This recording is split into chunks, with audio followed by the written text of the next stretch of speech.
चाहिए दुश्मन किसी भी सूरत में कामयाब नहीं होना चाहिए, इस बात का हमें ध्यान रखना। ये आवाज उठाने की जरूरत क्यों पड़ी, इसके पीछे भी कई कारण हैं और मैं अपने नेताओं से आग्रह करूंगा कि वो आज के बाद कमर कस ले और गांठ बांध ले कि जो प्रयास भाजपा आरएसएस के लोगों ने किया है हमारी एकता को कमजोर करने का, वो एकता कमजोर नहीं होनी चाहिए। इस बारे में आप लोगों को ध्यान रखना है। मानता हूं कि ग्राउंड छोटा पड़ गया, मैं मानता हूं कि अगर रामलीला मैदान में रैली होती तो वो भी छोटा पड़ता है, मैं इस बात को भी जानता हूं। लेकिन मैंने जो सिखाया है अगर आप उस पर नहीं काम करोगे तो नहीं बनेगी बात। जो लोग मुझसे प्यार करते हैं, 1 घंटा परेशानी झेल लो, क्या हो जाएगा। हम किसान मजदूर के बच्चे हैं, हम किसान कमेरे वर्ग के लोग हैं, हम वो लोग हैं जो सफाई का काम करते हैं, हम वो लोग हैं जो मजदूरी काम करते हैं, हम वो लोग हैं जो बिल्डिंगें बनाते हैं, हम लोग हैं जो खेतों में काम करते हैं। हमें आदत है परेशानियां सहने की, तो सह लो, क्या हो गया। अगर आप मेरे लिए कहे के बाद इतना नहीं कर सकते तो फिर क्या फायदा है। अगर आप बैठ जाओगे तो मैं अपनी बात रखूंगा, वरना वचन देता हूं कि अपनी बात नहीं रखूंगा। आप जानते हो मेरे नेचर को, मैं वचन दे के नहीं मुकरता हूं। अभी आपको तय करना है, इधर वालों को भी कह रहा हूं,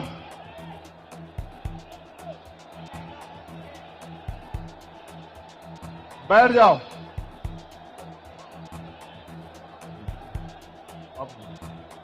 अपने अपने मोबाइल जेब में गिरो, डालो अपने अपने मोबाइल। अगर आप सच में मुझे सुनना चाहते हो तो अपने अपने मोबाइल जेब में डालो, जेब में डालो, अपने अपने मोबाइल बंद करो। अगर आप मुझे सुनना चाहते तो अपने अपने मोबाइल जेब में डालो, फोन जेब में डालो, मुझे सुनो, यही खड़ा हूं, बैठो, फोन जेब में डाल के सुनो। कभी ऐसा नहीं होता एक बार कह देता हूं ना माने, कभी नहीं होता है। आज तक का रिकॉर्ड है, एक बार मेरी कही गई बात के बाद दोबारा मुझे नहीं कहना पड़ा है, कभी नहीं हुआ आज तक ऐसा। ये जोश है, यह अनुशासनहीनता मैं नहीं जानता हूं।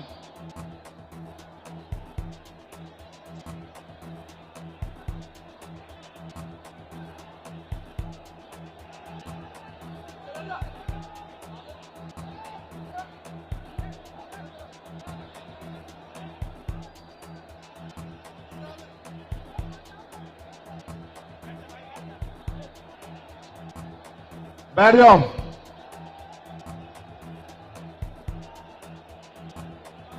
जय भीम।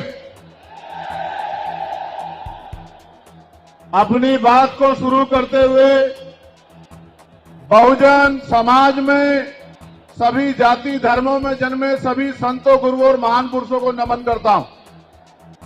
सम्मानित साथियों, आज देश के कोने कोने से चल के आए बहुजन समाज के बहादुर योद्धाओं, इस मंच पर उपस्थित आजाद समाज पार्टी भीम आर्मी के सभी सम्मानित नेताओं, हमारे मिशन 78 अधिवक्ता मोर्चा, अनुशासन समिति, भीम आर्मी स्टूडेंट फेडरेशन और किसान मोर्चा, तमाम संगठनों के सम्मानित नेताओं, यहां उपस्थित हमारी मां बहनों, नौजवान साथियों और मुझसे बड़े उम्र में बड़े सभी सम्मानित साथियों का मैं धन्यवाद करता हूं। आप जानते हो कि मैं आपसे हूं, आप जानते हो कि मैं जो कुछ भी हूं आपसे हूं। मैं कभी आपसे बड़ा नहीं हो सकता, आप मेरे लिए हमेशा वीआईपी हैं। जितना सम्मान मैं उस मंच पे बैठे लोगों को करता हूं, उससे ज्यादा सम्मान मैं आपका करता हूं। लेकिन मैं आपसे भी उम्मीद करता हूं, मैं आपसे भी ये उम्मीद करता हूं कि जैसे मंच पे बैठे जिम्मेदारी से सम्मान के साथ, ऐसे ही आप लोग भी जिम्मेदारी से बैठे, तभी आपकी इज्जत बढ़ेगी। अगर आप इज्जत नहीं बढ़ाना चाहते तो मैं क्या कर सकता हूं बताओ। मेरा तो प्रयास है कि आप इज्जत के साथ आगे बढ़ना सीख जाओ। जब तक आप इज्जत के साथ आगे बढ़ना नहीं सीखोगे, इस देश में आपकी बात मजबूत नहीं होगी। भेड़ बकरियां कभी राज नहीं करती, इतिहास गवाह है। राज योद्धा करते हैं। राजा का आचरण भी राजाओं जैसा होना चाहिए। राजा गुलाटी मारते नहीं घूमते हैं। राजा राजा होते हैं। राजाओं का आचरण जब तक आप में नहीं आएगा, तब तक आप राजा बनने की तरफ नहीं आगे बढ़ोगे। अगर बंदर को राजगद्दी सौंप दी जाए, क्या राज कर सकता है? नहीं कर सकता। राज करने के लिए राज जैसी सोच भी जो है अपने अंदर पैदा करनी पड़ेगी। सम्मानित साथियों, आज का जो आंदोलन था, आप और मैं जानते हैं कि वो हमने रामलीला मैदान में रखा था। कौन से मैदान में? जोर से बताओ। लेकिन रामलीला मैदान के पास हमारे मुस्लिम भाइयों का एक कार्यक्रम होता है जिसको हम लोग चेल्लुम के नाम से जानते हैं। 35-40 हजार की संख्या में वो लोग रोड से निकलते हैं और अपनी जो भी इबादत है उसको पूरा करते हैं। पुलिस प्रशासन का ये मानना था कि भाई पहले से ही वहां व्यवस्था अव्यवस्थित रहेगी, क्योंकि एक बहुत बड़ा आबादी, एक बहुत बड़ी जनसंख्या निकलेगी। अगर आपके लोग भी आ जाएंगे तो नुकसान हो सकता है, कोई टकराव हो सकता है, कहीं कोई आपराधिक तत्व का आदमी झगड़ा करा सकता है। तो आप अगर चाहें तो हम आपको परमिशन दे देंगे, लेकिन अगर आप खुद से मन में रखें और समझदारी दिखाएं तो ये समझौते, ये सम्मान का काम नहीं होगा। मैंने उनकी बात को सुना और मुझे महसूस हुआ कि हम प्रथम और अंत्य भारतीय हैं। हमारी भी भारत के प्रति उतनी जिम्मेदारी है जितनी कि दूसरे व्यक्ति की है। हम भी अपने देश को आगे बढ़ाना चाहते हैं। देश में भी जो हाशिए पे लोग हैं उनको आगे बढ़ाना चाहते हैं। तो हमें किसी भी तरह के अव्यवस्था में ना जाके अपने प्रोग्राम को कहीं और करना चाहिए। मैं जानता हूं कि जितने लोग अंदर हैं उससे 10 गुना लोग बाहर हैं, ग्राउंड में हैं, दिल्ली की सड़कों पे हैं, मैं जानता हूं। लेकिन आप महसूस करो, लाखों लोगों के पहुंचने के बाद भी एक मुझे देख के तो ये लोग उठ जाते हैं, वरना ऐसा नहीं है। अगर एक चींटी के बच्चे को भी कोई बे कह रहा है, ये देखो आप हमारी ताकत। ये है भीम आर्मी आजाद समाज पार्टी का बल। लेकिन मुझे आपसे बहुत सारी बातें करनी है। मैं अभी दूसरे देश में होके आया। मैं जब दूसरे देश में गया, मुझे उम्मीद नहीं थी कि इतना प्यार और सम्मान मिलेगा। आप ये देखो, मैं ऑस्ट्रिया गया तो लगभग 10 देश के लोग आए मिलने के लिए। जब मैं इटली गया तो कम से कम 40 देशों के लोग मिलने के लिए आए। हर आदमी ये कहता था कि भैया मैं अपने राष्ट्र की तरफ से, अपने देश की तरफ से, वहां रहने वाले बहुजन समाज के लोगों की तरफ से पैगाम लेके आया हूं कि भाई चंद्रशेखर आजाद हमारे स्टेट में भी आए, हमारी कंट्री में भी पहुंचे और आके अपनी बात को रखें। मैंने उनको कहा कि मैं आपके बीच भविष्य में आऊंगा, लेकिन अभी 11 तारीख को हमारी रैली है। लाखों लाखों की संख्या में हमारे लोग वहां पहुंचेंगे, तो मुझे पहले उनके बीच पहुंचना है, उसके बाद मैं समय निकाल के आऊंगा। उन्होंने मेरी बात को माना और 3 दिन का कार्यक्रम करके मैं फिर आपके बीच आ गया। जब यहां पहुंचा तो पता लगा परमिशन और इस तरह की व्यवस्थाएं खराब हो रही हैं। फिर मैं धन्यवाद दूंगा हमारी दिल्ली की टीम का, भाई हिमांशु जी का, भाई महेश जी का, उनके सभी साथियों का, जैन साहब का, कसाना जी का, जिन्होंने, समीर भाई का, जिन्होंने दिन रात एक कर दिया और इस परमिशन को करा के, सीपी सिंह जी का कितना बढ़िया प्रोग्राम आप सब लोगों के लिए आयोजित किया। एक बार दोनों हाथ से तालियां बजा के दिल्ली की टीम का स्वागत करें।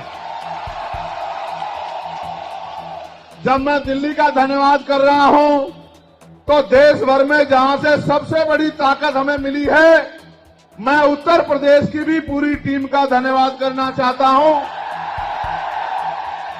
क्योंकि हमारे हर एक आंदोलन में उत्तर प्रदेश अग्रणी रहता है। धन के आधार पे, संख्या के आधार पे उत्तर प्रदेश ने अपनी ताकत का एहसास पूरे देश को कराया है। तो मैं उत्तर प्रदेश के प्रदेश अध्यक्ष का, वहां हमारे राष्ट्रीय कमेटी के सभी साथियों का, जो राष्ट्रीय कोर कमेटी के लोग रहते हैं, प्रदेश के पदाधिकारियों का, जिला विधानसभा के संगठनों का, हमारे भीम आर्मी के प्रदेश अध्यक्ष जी का, सभी साथियों का भी बहुत बहुत धन्यवाद करता हूं। एक बार इनके लिए भी जोरदार ताली हो जाए। उसके बाद मैं और आप सब लोग मिलकर स्वागत करेंगे नगीना लोकसभा के लोगों का, जिन्होंने एक एक वोट डालकर आपकी ताकत को बनाने का काम किया। दोनों हाथ उठा के ताली बजा के स्वागत करें नगीना के लोगों का। नगीना के लोगों का धन्यवाद कर दूं? बताओ, कर दूं या नहीं कर दूं? बताओ, नगीना के लोगों की इज्जत करते हो नहीं करते हो? बताओ, नगीना के लोगों का सम्मान करोगे नहीं करोगे? बताओ, नगीना तुम्हारे दिल में है या नहीं है? बताओ। तो मैं नगीना के साथियों का भी बहुत बहुत धन्यवाद करता हूं। अब आज के जो आयोजक कमेटी है, मैं उनका भी धन्यवाद करता हूं। अब मैं आपसे आग्रह करूंगा कि मुझे आपसे बहुत जरूरी विषय पे बात करनी है। अगर आप बोलते रहेंगे या कोई भी शोर आएगा तो मेरी बात आप लोगों तक नहीं पहुंच पाएगी, इसलिए मैं आपसे आग्रह करूंगा कि आप शांत हो जाएं। ये जगह कम है, मैं जानता हूं, इस वजह से बार बार अव्यवस्था हो रही है। अगली बार हम जब राष्ट्रीय अधिवेशन करेंगे तो वो इससे बड़े वाले मैदान में, जहां 50,000 लोग बैठ सकते हैं, जो इसके बराबर में है, 15 मार्च को अगला कार्यक्रम हम लोग वहीं करेंगे। सम्मानित साथियों, आज मेरे कंधों पे, आजाद समाज पार्टी के कंधों पे, भीम आर्मी के कंधों पे, बहुजन समाज के लोगों के कंधों पे जिम्मेदारी है कि जो एकता बहुजन समाज में हमारे महापुरुष बना के गए, वो एकता टूटनी नहीं चाहिए किसी भी कीमत पर। ये हमारे लोगों की जिम्मेदारी, हमारे पढ़े लिखे समाज की, हमारे कर्मचारियों की, हमारे अधिकारियों की, हमारे नेताओं की, हमारे विधानसभा सेक्टर बूथ से लेकर जिले, मंडल, प्रदेश और राष्ट्रीय पदाधिकारी की जिम्मेदारी है कि जो एकता हमारी बनी है वो टूटनी नहीं चाहिए। दुश्मन किसी भी सूरत में कामयाब नहीं होना चाहिए, इस बात का हमें ध्यान रखना। अब ये रैली करने की जरूरत क्यों पड़ी, ये आवाज उठाने की जरूरत क्यों पड़ी, इसके पीछे भी कई कारण हैं। और मैं अपने नेताओं से ये आग्रह करूंगा कि वो आज के बाद कमर कस ले और गांठ बांध ले कि जो प्रयास भाजपा आरएसएस के लोगों ने किया है हमारी एकता को कमजोर करने का, किसी भी कीमत पे वो एकता कमजोर नहीं होनी चाहिए। इस बारे में आप लोगों को ध्यान रखना। इस देश में वो लोग भी शासन सत्ता में हैं जिनकी आबादी लोकतंत्र में मुट्ठी भर है, जिनकी आबादी 85% है, वो इसी साजिशों के कारण, एकजुट न हो पाने के कारण इस देश में गुलामों जैसी जिंदगी जीने के लिए मजबूर हैं। मैं बात कर रहा हूं शेड्यूल कास्ट के लोगों की, मैं बात कर रहा हूं शेड्यूल ट्राइब के लोगों की, मैं बात कर रहा हूं अन्य पिछड़े वर्ग के लोगों की, मैं बात कर रहा हूं मुस्लिम की, जैन की, सिख की, ईसाई की, बौद्ध की, तमाम लोगों की जिनको आज भारत में सम्मान की जिंदगी नहीं मिल पा रही। मैं बात कर रहा हूं महिलाओं की, मैं बात कर रहा हूं किसानों की, मैं बात कर रहा हूं मजदूरों की, मैं बात कर रहा हूं नौजवानों की। मैं पहले जो विषय है उस पर अपनी बात रखूंगा, फिर मुझे अपने दिल की बात आपको कहनी है। पहला जो विषय हमारा है, जिस पे हम लोग यहाँ इकट्ठा हुए हैं, उस पे हम लोग क्या करने वाले हैं, सरकार से हमारी क्या मांग है, सबसे पहले उस पे मैं अपनी बात रखूंगा। हमारी पहली मांग यह है कि 1931 के बाद इस देश में सभी जाति धर्मों के लोगों की जनगणना नहीं हुई है। जब तक जनगणना नहीं होगी तो ये नहीं पता लगेगा कि schedule caste, schedule tribe, backward के लोगों को कितनी उनकी आबादी और कितना सम्मान उनको मिल रहा है, कितनी हिस्सेदारी उनको मिल रही है। तो केंद्र सरकार जल्द से जल्द जातिगत जनगणना कराए। जब तक जातिगत जनगणना नहीं होगी तब तक सबसे पहले स्पष्ट ही नहीं होगा जो आज षड्यंत्र किया गया है और कुछ लोगों को जानबूझ के उनके मुंह से कहलवाया जा रहा है कि इस जाति का हिस्सा ये लोग खा रहे हैं, इस जाति का हिस्सा ये लोग खा रहे हैं, इस जाति का हिस्सा ये लोग खा रहे हैं। मैं चंद्रशेखर आजाद आपको वचन देके कहता हूं, अपने बहुजन समाज के सामने जातिवार जनगणना कराइए, उसके आंकड़े सार्वजनिक कराइए। अगर अंतिम पायदान पर रहने वाले जिनको डीएससी के भाई कहा गया है, जो हमारा परिवार है, अगर उनका 1% आरक्षण भी पॉइंट के बराबर भी कमजोर पड़ रहा होगा तो मैं वचन देता हूं कि इससे बड़ी रैली उनके समर्थन में हम लोग करेंगे। मैं फिर आपसे कह रहा हूं, आप याद करो, जब से इस देश में आरक्षण व्यवस्था लागू हुई है, इस आरक्षण को खत्म करने के लिए चाहे वो कांग्रेस पार्टी रही हो या भारतीय जनता पार्टी रही हो या और कोई मनुवादी दल रहा हो, इन्होंने एड़ी चोटी के जोर लगाए। और आज जिन जातियों को गाली दी जा रही है, ये वही जातियां हैं जिन्होंने अपने बच्चे कुर्बान कर दिए लेकिन अपने अधिकारों की रक्षा की और आज भी इस देश में आरक्षण बचा हुआ है, नौकरियां बची हुई है, हिस्सेदारी बची हुई है, राजनीतिक व्यवस्था कायम है, लोकतांत्रिक व्यवस्था है। तो धन्यवाद करना चाहिए उन जातियों का जिन्होंने अपने प्राणों का बलिदान दे दिया, लाठी डंडे खाए, गोलियां खाई, लेकिन अपने अधिकारों को छीनने नहीं दिया। सब लोगों को उनका धन्यवाद करना चाहिए कि schedule caste, schedule tribe, backward के लोगों को कितनी उनकी आबादी और कितना सम्मान उनको मिल रहा है, कितनी हिस्सेदारी उनको मिल रही है। तो केंद्र सरकार जल्द से जल्द जातिगत जनगणना कराए। जब तक जातिगत जनगणना नहीं होगी तब तक सबसे पहले स्पष्ट ही नहीं होगा जो आज षड्यंत्र किया गया है और कुछ लोगों को जानबूझ के उनके मुंह से कहलवाया जा रहा है कि इस जाति का हिस्सा ये लोग खा रहे हैं, इस जाति का हिस्सा ये लोग खा रहे हैं, इस जाति का हिस्सा ये लोग खा रहे हैं। मैं चंद्रशेखर आजाद आपको वचन देके कहता हूं, अपने बहुजन समाज के सामने जातिवार जनगणना कराइए, उसके आंकड़े सार्वजनिक कराइए। अगर अंतिम पायदान पर रहने वाले जिनको डीएससी के भाई कहा गया है, जो हमारा परिवार है, अगर उनका 1% आरक्षण भी पॉइंट के बराबर भी कमजोर पड़ रहा होगा तो मैं वचन देता हूं कि इससे बड़ी रैली उनके समर्थन में हम लोग करेंगे।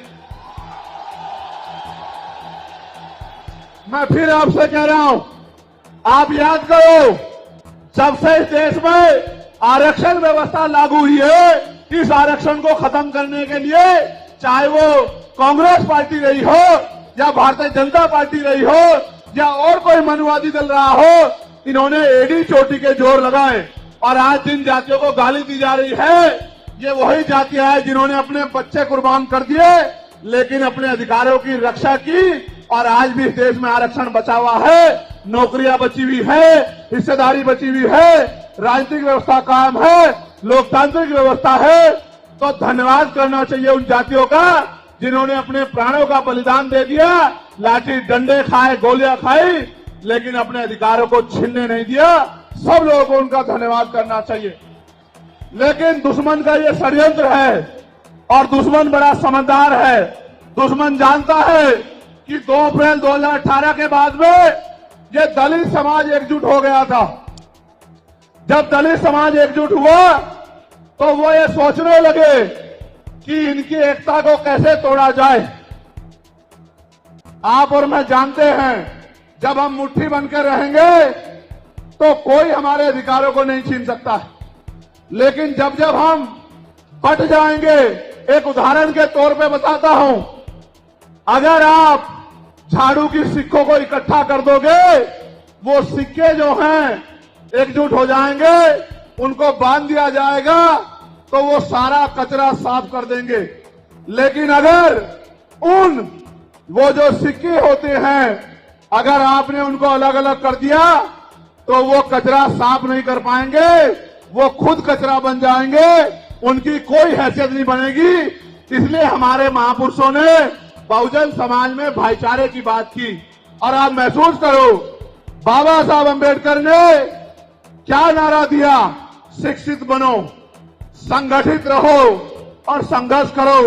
हमें शिक्षित भी बनना है, संगठित भी होना है और अपने विरोधियों बैरियों के खिलाफ संघर्ष भी करना है, अपने अधिकारों के लिए संघर्ष भी करना है। मैं जब देश के बाहर गया तो मैंने देखा कि वो लोग तरक्की कर रहे हैं, उनकी जिंदगी खुशहाल है, उनकी जिंदगी अच्छी बन रही है। लेकिन उनकी जिंदगी तो अच्छी बन रही है, लेकिन 75 साल की आजादी के बाद आज भी भारत में 80% लोग ऐसे हैं जो रोटी कपड़ा मकान से वंचित है, जिनको इज्जत की जिंदगी नहीं मिल रही। तो मैं ये देख रहा था, मुझे बड़ी खुशी हो रही थी। लेकिन जब मैं भारत की तरफ देखता हूं तो बड़ी निराशा हाथ लगती है। फिर ये महसूस करता हूं कि आज जो कुछ हमारे पास है वो हमारे महान पुरुषों की संघर्ष की वजह से है। अगर हमारे महान पुरुष संघर्ष नहीं करते तो जो आज हमें मिला है ये भी हमें किसी कीमत पे नहीं मिलता। आप जानते हैं, हमेशा आरक्षण के खिलाफ चाहे सुप्रीम कोर्ट हो या मनुवादी दल हो, सब लोगों ने आरक्षण को समाप्त करवाने के लिए एड़ी चोटी के जोर लगा दिए। और इसका सबसे बड़ा हमला इसमें कब हुआ? जब 10% EWS लागू हुआ। मुझे माफी चाहते हुए कहना है कि हमारे दलों ने भी हाथ उठा के जो हमारे पूर्व के दल थे उनका समर्थन किया, जबकि वो आरक्षण पे सबसे बड़ा हमला था। अगर उसी दिन हम लोगों ने सड़कों पर निकल के अपनी आवाज को उठाया होता तो किसी की मां ने दूध नहीं पिलाया होता कि वो दोबारा आरक्षण पे हमला करने के बारे में सोच लेता। ये भाजपा के लोग जो सत्ता में बैठे हैं, इन्होंने वोट तो आपसे हमसे ली धर्म के नाम पे, भाईचारे के नाम पे, लेकिन सत्ता में आके ये लोग अपने लोगों का काम करने लगे, अपने महापुरुषों की विचारधारा को आगे बढ़ाने लगे और हम लोग रोटी रोटी के लिए मोहताज लोग, जुल्म जाति के शिकार लोग परेशानी की जिंदगी जीने लगे। मैं चाहता हूं कि जो जिंदगी हमारे लोग ऑस्ट्रेलिया में जी रहे हैं, ऑस्ट्रिया में जी रहे हैं, इटली में जी रहे हैं, यूरोप में जी रहे हैं, पूरे अमेरिका में जी रहे हैं, कनाडा में जी रहे हैं, हॉलैंड में जी रहे हैं, नीदरलैंड में जी रहे हैं, ऐसी जिंदगी की व्यवस्था भारत में भी हो। लेकिन ये तभी संभव है जब राजनीतिक शक्ति हमारे पास हो। अगर राजनीतिक शक्ति भाजपा और कांग्रेस के पास रहेगी तो हम लोग इज्जत की जिंदगी देश में नहीं जी सकते। इस बात को आप लोग मेरी ध्यान रखना।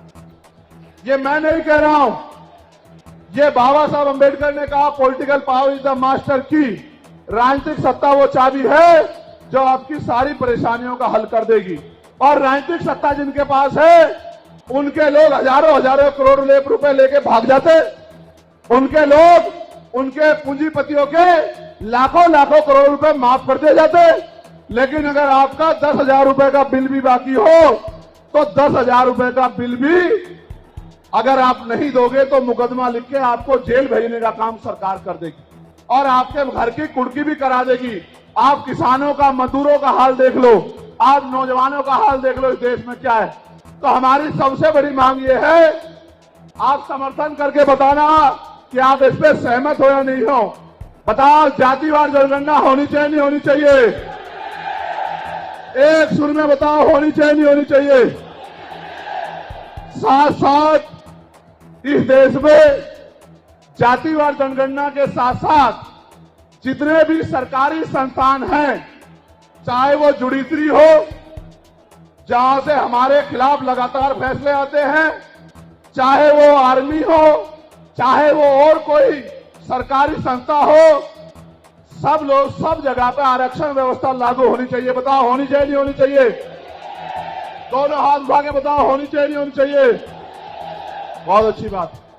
साथ साथ हमारी ये भी मांग है, जो मैंने पार्लियामेंट में भी उठाई, कि निजी क्षेत्रों में आप इस बात को समझो गौर करके, इस देश में 2% सरकारी नौकरियां, कितने परसेंट? जोर से बताओ। 98% प्राइवेट सेक्टर है। कुछ ऑर्गेनाइज है, कुछ अनऑर्गेनाइज है।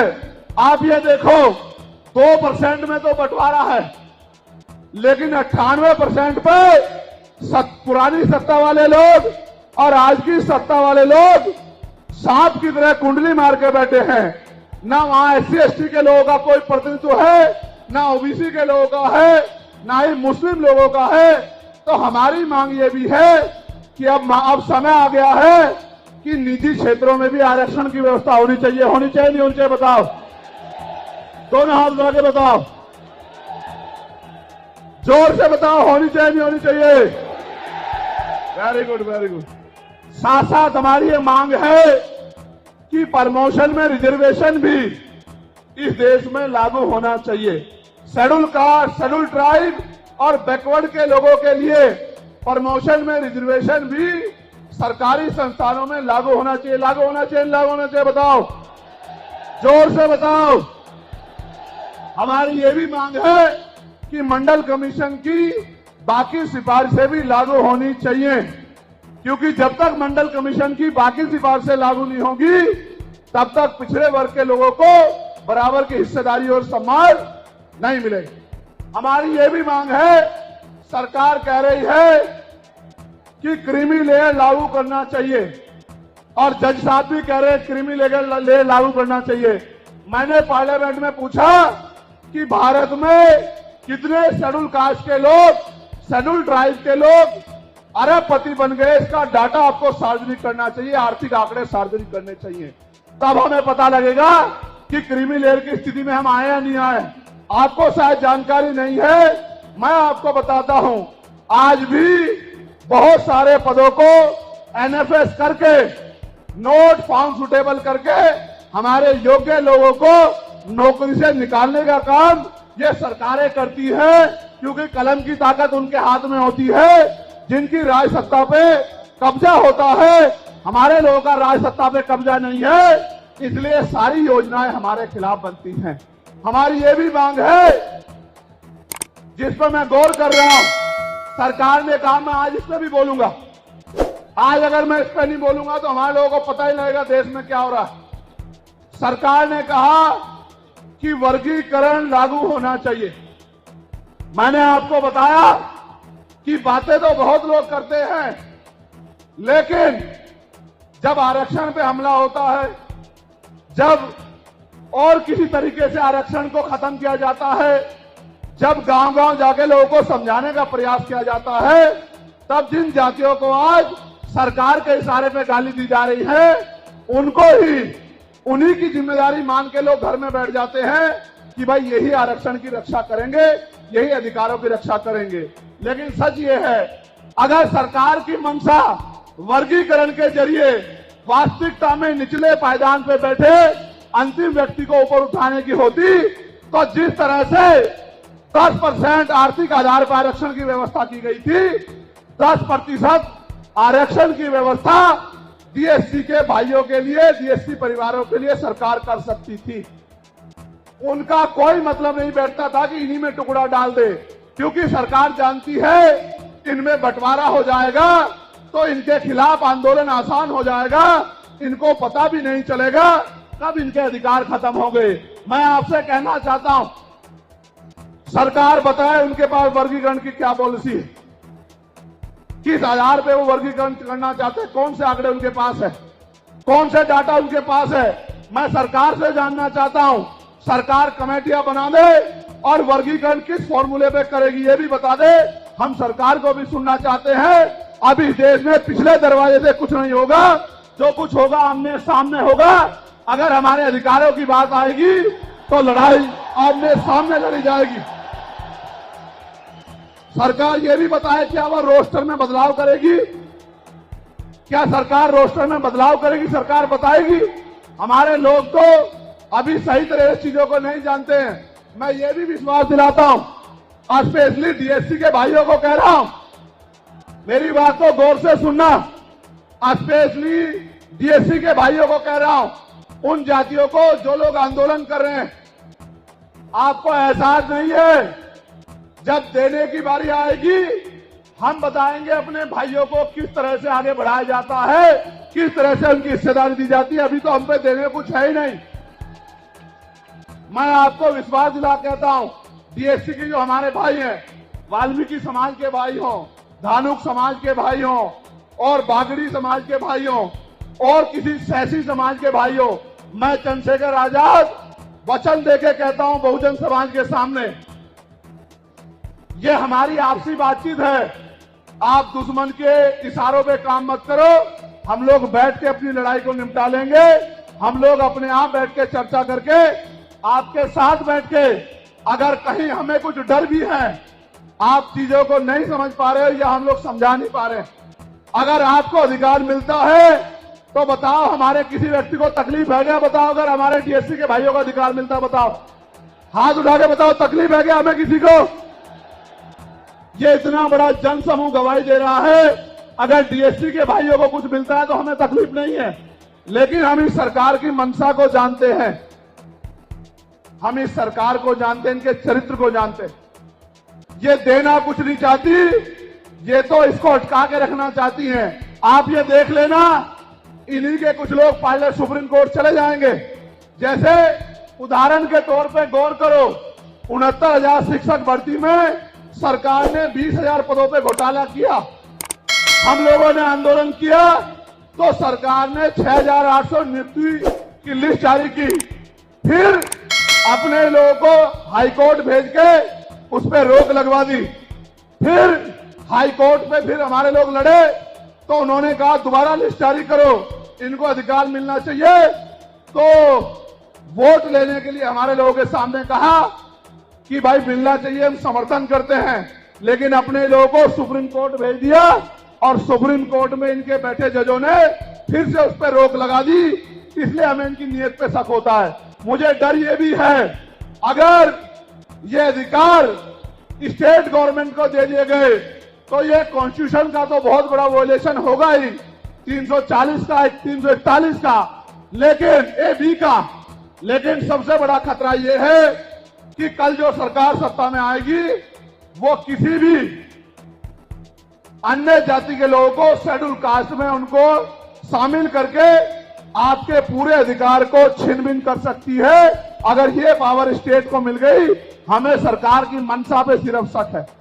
हमने ये भी मांग किया, आपको याद होगा, यूपी के साथी हमारे जानते हैं, हमने 2 साल पहले, पौने 2 साल पहले मांग की थी कि जो 52% ओबीसी हैं उनको 27% रिजर्वेशन सुप्रीम कोर्ट के लोगों ने दिया। आबादी से आधा सुप्रीम कोर्ट ने मंडल कमीशन की रिपोर्ट के बाद ना चाहते हुए सरकार ने कर दिया, तो सुप्रीम कोर्ट ने अपने तरीके से रोक लगा के 27% दिया। हमने मांग की पौने 2 साल पहले यूपी में गोरखपुर में पीसी करके कि ओबीसी की आबादी तो 52% ही है, तो 15%, 27% से अलग 15% आरक्षण की व्यवस्था अलग से अति पिछड़ी जातियों को करानी चाहिए। मांग हमने पौने 2 साल पहले उत्तर प्रदेश में उठाई थी। उसके बाद उसी दिन हमने मांग उठाई, क्योंकि हमें न्याय चरित्र है। हम बाबा साहब अम्बेडकर को, मान्यवर काशीराम साहब को अपना नेता मानते हैं, हम ज्योतिबा फूले साहू जी महाराज को अपना नेता मानते हैं। हमने मांग उठाई थी, हम मामला रामसू वर्मा और सर छोटू राम को अपना नेता मानते हैं, हम चौधरी महाराज सिंह भारती को अपना नेता मानते हैं, हम कोतवाल धन सिंह गुर्जर को अपना नेता मानते हैं।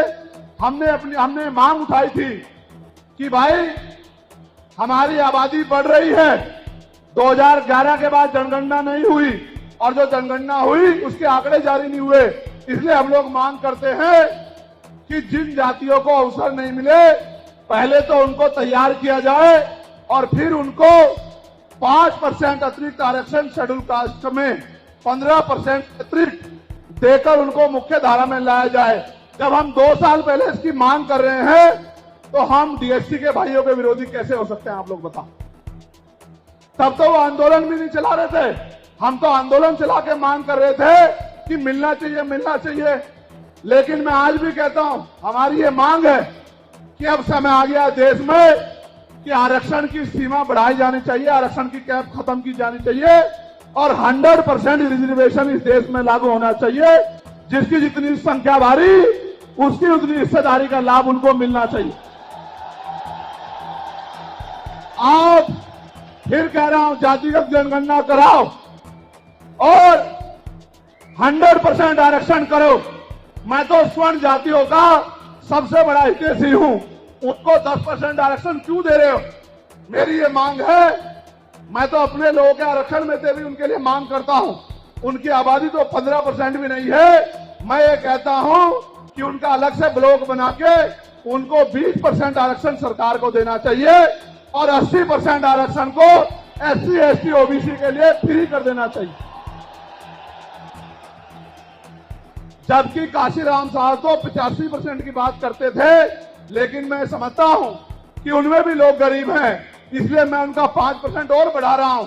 लेकिन पहले देश को ये तो बता दो, जातिगत जनगणना करा के, कि भाई अभी तक उनका प्रतिनिधित्व कितना है, अभी तक उनकी सरकारी नौकरियों में हिस्सेदारी कितनी है और कितनी कमी उनकी है जो आपने 10% उनको दे दिया।